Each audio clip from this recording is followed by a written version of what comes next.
मो ना नखिया, मो माँ ना दुखिया, मो बापा ना अखिया, से थिला गाँ मुखिया।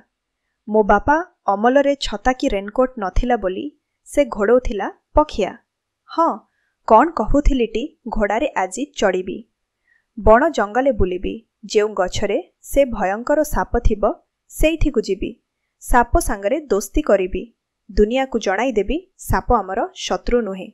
चाल मोर घोड़ा चाल, दौड़ी दौड़ी चाल, सेई गछ पाखकु चाल, एई आसीगला से गछ, र र मु ओल्लेई पड़े, गछ लालरे टिके ठुलेई पड़िबा।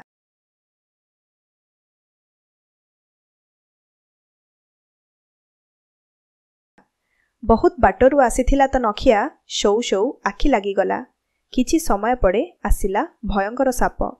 नखिया को शोइथिवार देखि चुपचाप फणा टेकी बसी रहिला। सापर सु सु निश्वास शब्दरे आखि खोलिला नखिया। साप को देखिला, जम्मा डरिला नहीं, कहिला हाय। साप भी कहिला हाय। दुहे केते कथा गपागपी एले। नखिया कहिला आस जिबा गाँ को, मो सांगरे तमको देखिले सांग पिलांक डर कमिजिब। साप भी कहिला हौ सांग चाल। दुहे चलिले गाँ दिगरे। नखिया सह भयंकर साप को देखि पिला डरीगले।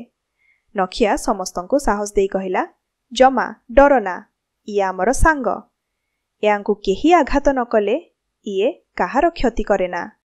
सांग माने भी बुझीगले अन्य को आघात देबा भल नुहे।